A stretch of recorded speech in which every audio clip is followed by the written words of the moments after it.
bermaksud sebagai kesan buruk yang berlaku terhadap individu secara berkekalan akibat terjadi fenomena yang mengancam dan berbahaya.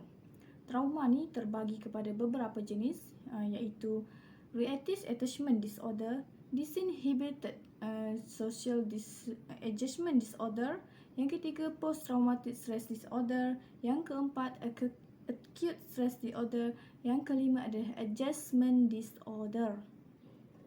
Trauma boleh berpunca daripada berlakunya penceraian, penderaan, kematian, peperangan, bencana dan sebagainya. Antara simptom trauma adalah gangguan tidur, serangan panik, selalu mengingati peristiwa-peristiwa yang mendatangkan trauma dalam fikirannya. Yang seterusnya adalah rasa ingin mati dan yang terakhir adalah resah dan cepat marah.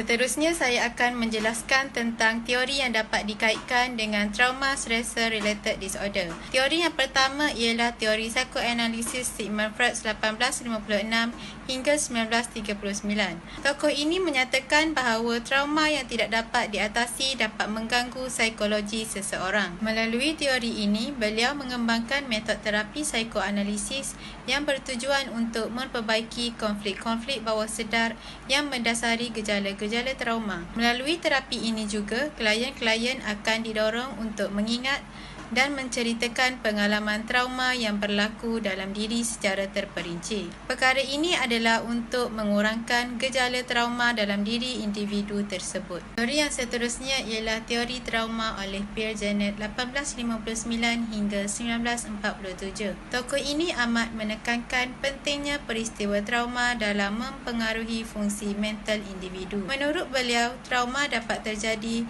apabila seseorang mengalami pengalaman yang mengancam dan ia juga berlaku apabila melalui pengalaman fisik atau emosi. Janet juga menyatakan bahawa trauma yang berlaku dapat menghasilkan gangguan dalam fungsi psikologi seseorang. Dalam keadaan trauma yang berlaku, seseorang dapat mengalami gejala seperti amnesia, hilangnya kesedaran dan sebagainya. Oleh itu, Janet berpendapat bahawa pentingnya pemulihan dari trauma melalui terapi yang tepat. Seseorang dapat mengembalikan semula fungsi-fungsi psikologi yang hilang akibat daripada trauma-trauma yang berlaku. Saya akan menerangkan tentang kesan diagnosis kepada individu, keluarga dan persekitaran.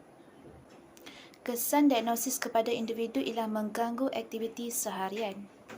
Seseorang yang menghadapi trauma ini akan cenderung mengalami gangguan mental yang disebabkan oleh pengalaman atau peristiwa traumatik yang mereka hadapi. Mereka akan mengalami halusinasi, iaitu sesuatu peristiwa akan sentiasa terngiang-ngiang dalam fikiran mereka. Keadaan ini akan menyebabkan mereka tidak dapat menumpukan perhatian terhadap sesuatu perkara yang dilakukan. Kesan daripada peristiwa traumatik tersebut, mereka juga mengalami masalah tidur kerana sering dihantui perasaan takut yang melampau. Pada masa yang sama, mereka boleh bertindak terburu-buru tanpa keupayaan untuk berfikir secara rasional yang boleh mendatangkan masalah lain yang berbahaya kepada mereka seperti membunuh diri. Manakala, kesan kepada keluarga pula ialah perubahan dinamik keluarga. Sokongan daripada ahli keluarga adalah sangat penting dalam membantu proses pemulihan individu daripada masalah tekanan akibat trauma yang melampau.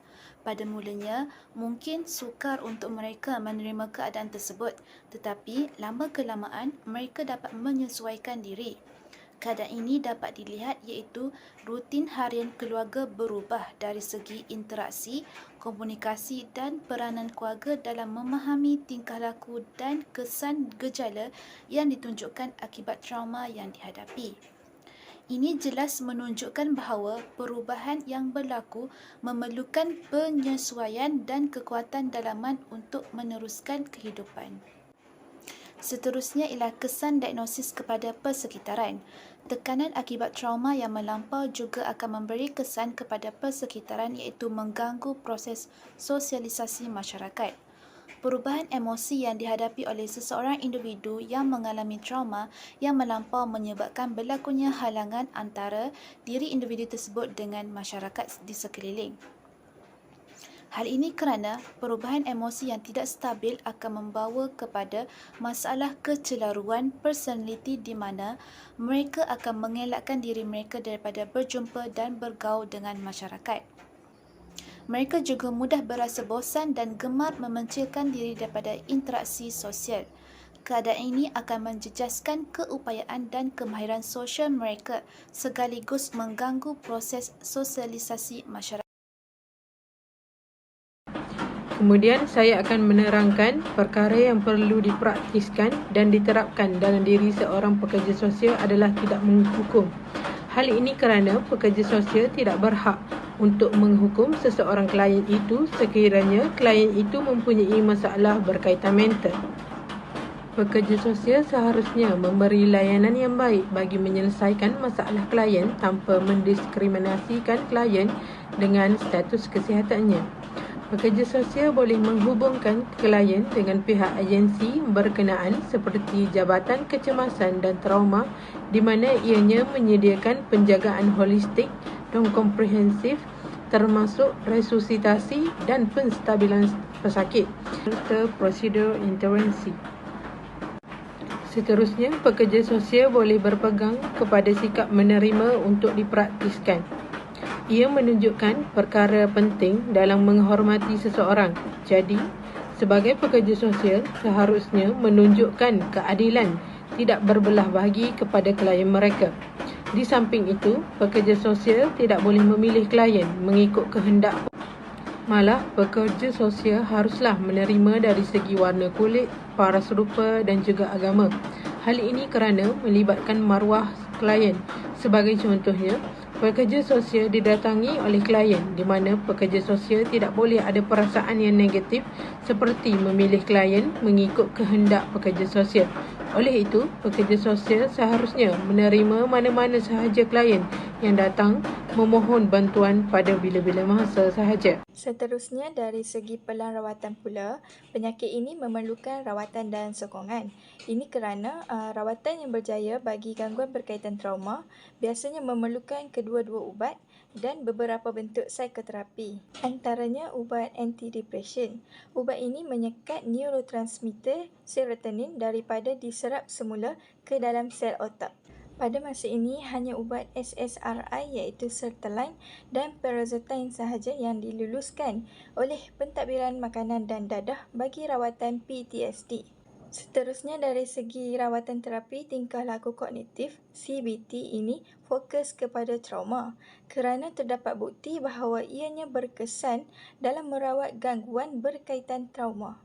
Oleh itu, ahli terapi mencipta persekitaran yang selamat untuk mendedahkan pesakit kepada perkara yang mereka takuti dan elakkan.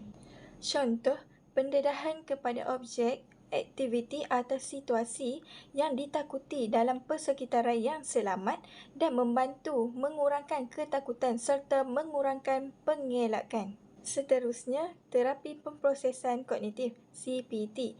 Ahli terapi berusaha untuk membantu klien mendapatkan pemahaman tentang peristiwa traumatik dan mengawal fikiran serta perasaan yang menyedihkan. CPT ini meneroka bagaimana peristiwa traumatik telah menjejaskan kehidupan dan kemahiran yang diperlukan untuk mencabar pemikiran yang berkaitan dengan trauma. Antara refleksi yang boleh saya kongsikan adalah saya telah diberi tugas untuk menerangkan tentang penjelasan tentang trauma. Dengan penjelasan ini, saya telah mendapat ilmu pengetahuan yang lebih mendalam tentang tajuk yang kumpulan kami bentangkan. Seterusnya, kumpulan kami telah berbincang dan bersepakat dengan baik untuk menyiapkan tugasan ini dengan sempurna.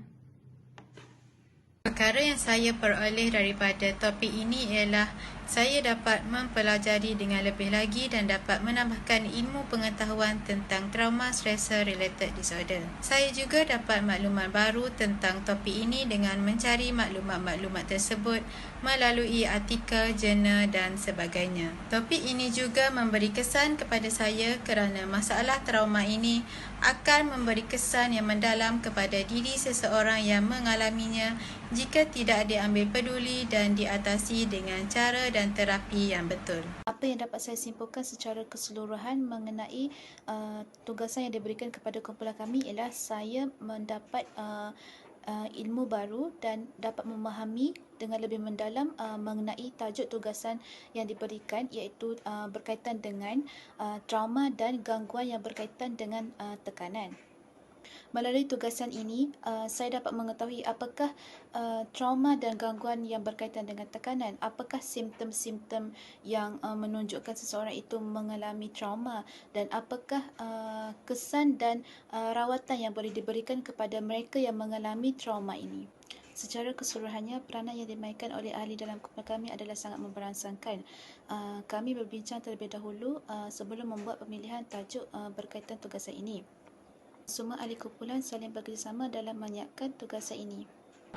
Apa yang saya perolehi daripada topik ini ialah saya dapat mempelajari lebih mendalam tentang trauma stressor related disorder. Saya juga dapat mengetahui tentang jenis rawatan dan juga kesan yang merangkumi mikro, mezo dan makro. Dalam menjayakan tugasan ini, peranan saya adalah untuk menyiapkan bahagian pelan rawatan, di mana saya perlu mencari bahan bacaan yang berkaitan dengan topik ini. Hasil daripada tugasan ini, saya dapat mempelajari ilmu berkaitan kesihatan mental secara terperinci, di mana saya mengetahui punca dan juga simptom yang menyebabkan seseorang itu terjerumus dalam penyakit ini. Oleh itu, saya sebagai pelajar kerja sosial akan mempraktikkan ilmu ini pada masa akan datang. Di samping itu, peranan setiap ahli kumpulan pula adalah mereka telah berjaya memberikan kerjasama yang baik serta bersama-sama dalam menyiapkan tugasan ini. Akhir sekali, kami juga dapati bahawa kita tidak boleh menilai seseorang itu daripada luaran saja.